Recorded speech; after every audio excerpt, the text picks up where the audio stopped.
Halo teman-teman, perkenalkan nama lengkap saya Yulianus Vardi Loyola, kelas 2021A. Baik teman-teman, pada saat ini saya akan menjelaskan materi analisis kasus pelanggaran HAM. Kasus yang saya ambil teman-teman yaitu kasus kekerasan terhadap perempuan di Indonesia. Yang pertama teman-teman yaitu saya paparkan peristiwa dan pelanggaran HAM yang saya ambil. Pada tahun 2020, Indonesia menghadapi berbagai laporan mengenai kekerasan terhadap perempuan yang merupakan salah satu pelanggaran HAM asasi manusia atau HAM. Salah satu peristiwa yang mencuat adalah kekerasan rumah tangga yang terjadi di berbagai wilayah Indonesia yang menempatkan perempuan sebagai korban utama. Dalam kasus ini, kekerasan fisik, psikologis, dan seksual sering terjadi dalam rumah tangga, di mana perempuan seringkali tidak memiliki kekuatan atau kesempatan untuk melapor karena faktor ketergantungan ekonomi, budaya patriarkal, dan stigma sosial. Masalah utama dalam peristiwa ini adalah terjadinya kekerasan terhadap perempuan yang merusak hak-hak dasar mereka untuk hidup tanpa ancaman kekerasan, mendapatkan perlindungan hukum, dan hidup dalam kedamaian. Dari masalah tersebut teman-teman, adapun jenis pelanggaran HAM yang terjadi dalam kasus ini yang mencakup yang pertama, kekerasan fisik, pemukulan, penyiksaan, dan perlakuan kasar lainnya. Yang kedua, kekerasan psikologis, yaitu penghinaan, ancaman, dan manipulasi mental. Kekerasan seksual, pemaksaan hubungan seksual atau pelecehan seksual dalam konteks rumah tangga. Yang kedua teman-teman, siapa saja yang menjadi korban dan pelaku korban. Korban utama dalam kasus ini adalah perempuan yang menjadi sasaran kekerasan dalam rumah tangga. Biasanya, korban adalah perempuan yang memiliki peran sebagai istri, ibu, atau anak perempuan dalam keluarga. Dalam banyak kasus, perempuan juga berasal dari kalangan ekonomi lemah yang membuat mereka sulit melarikan diri dari kekerasan ini. Pelaku kekerasan ini biasanya adalah pasangan suami, namun bisa juga melibatkan anggota keluarga lainnya seperti mertua atau saudara laki-laki.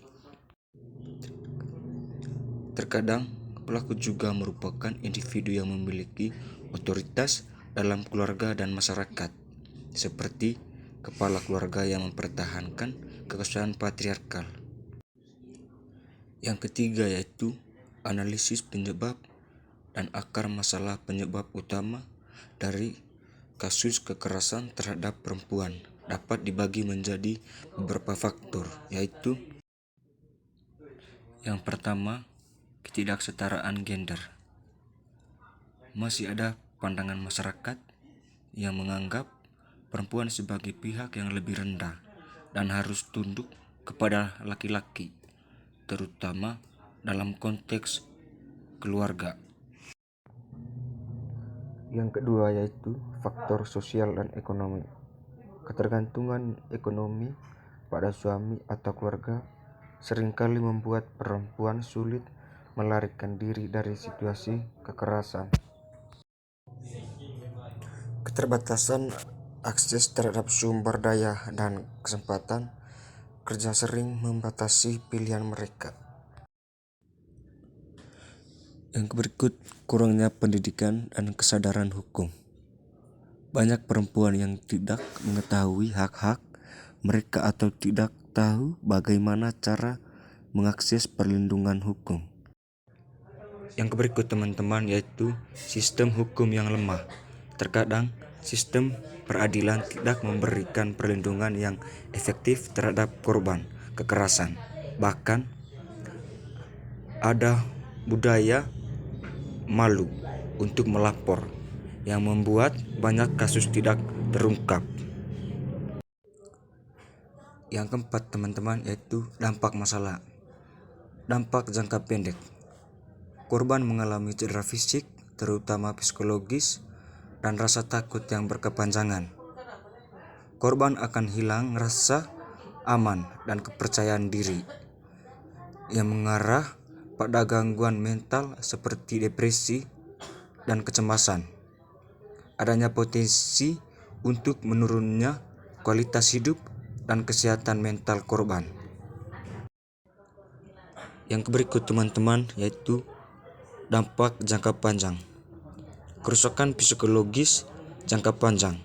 Ketika perempuan terus-menerus diperlakukan dengan kekerasan, mereka bisa mengalami gangguan mental serius seperti PTSD. Yang berikut teman-teman yaitu sosial. Keluarga korban mungkin terfragmentasi dan berdampak pada anak-anak yang tumbuh di lingkungan kekerasan. Ini bisa menyebabkan ketidakstabilan sosial dan mempengaruhi perkembangan generasi berikutnya. Yang berikut teman-teman, ekonomi. Ketergantungan ekonomi pada pasangan yang melakukan kekerasan bisa mempengaruhi kemampuan perempuan untuk mandiri secara finansial dan mempengaruhi kemampuan mereka untuk mencari kehidupan yang lebih baik. Yang kelima teman-teman yaitu aspek hukum dan hak asasi manusia secara hukum. Di Indonesia memiliki Undang-Undang Nomor 23 Tahun 2004 tentang penghapusan kekerasan dalam rumah tangga atau KDRT yang memberikan perlindungan bagi korban kekerasan dalam rumah tangga. Namun, penerapan hukum ini masih sering terbentur oleh masalah sosial budaya, seperti stigma terhadap perempuan yang melapor, serta lambatnya proses penegakan hukum. Dengan langkah-langkah ini, diharapkan bisa mengurangi atau bahkan menghapuskan kekerasan terhadap perempuan di masa depan, serta menciptakan lingkungan yang lebih aman, setara, dan penuh penghormatan terhadap hak asasi manusia. Baik teman-teman, itu saja materi yang saya bisa jelaskan pada kesempatan ini. Sekian dan terima kasih.